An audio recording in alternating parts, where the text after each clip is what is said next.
बाइकजों बाइक मोगा-मोगि सौग्रावलायनायाव साथाम सुबुंफोरा गोब्राब जोखोम। चिरां बिजनीनि घसपारा लामायाव लामानि जाब्रबथाय।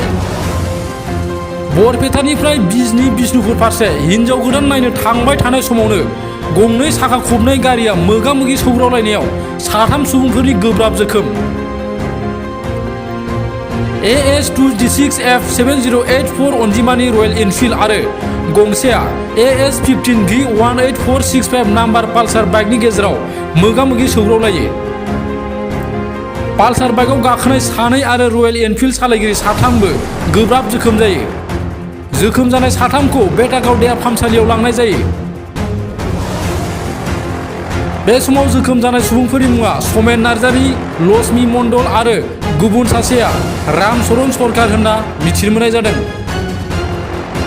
हिनजाव गोदान नायनो थांबाय थानाय समाव बाइकजों बाइक मोगा-मोगि सौग्रावलायनायाव साथाम सुबुंफोरा गोब्राब जोखोम जादों। बे जाथाया चिरां बिजनीनि घसपारा लामायाव जादों।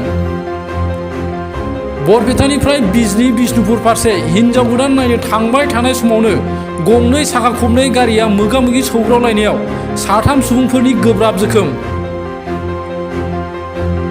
जाब्रबथाय जानाय मटरसाइकेलनि अनजिमाया AS26F7084 अनजिमानि रयेल एनफिल्ड आरो गंसेया AS15V18465 नाम्बारनि पालसार बाइकनि गेजेराव बे जाथाया जायो।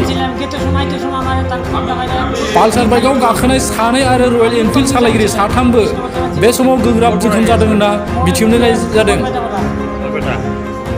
जोखोम जानाय साथामखौ बेटागाव देहा फाहामसालियाव लांनाय जायो। जोखोम जानाय सुबुंफोरनि मुङा समेन नार्जारी, लक्ष्मी मण्डल आरो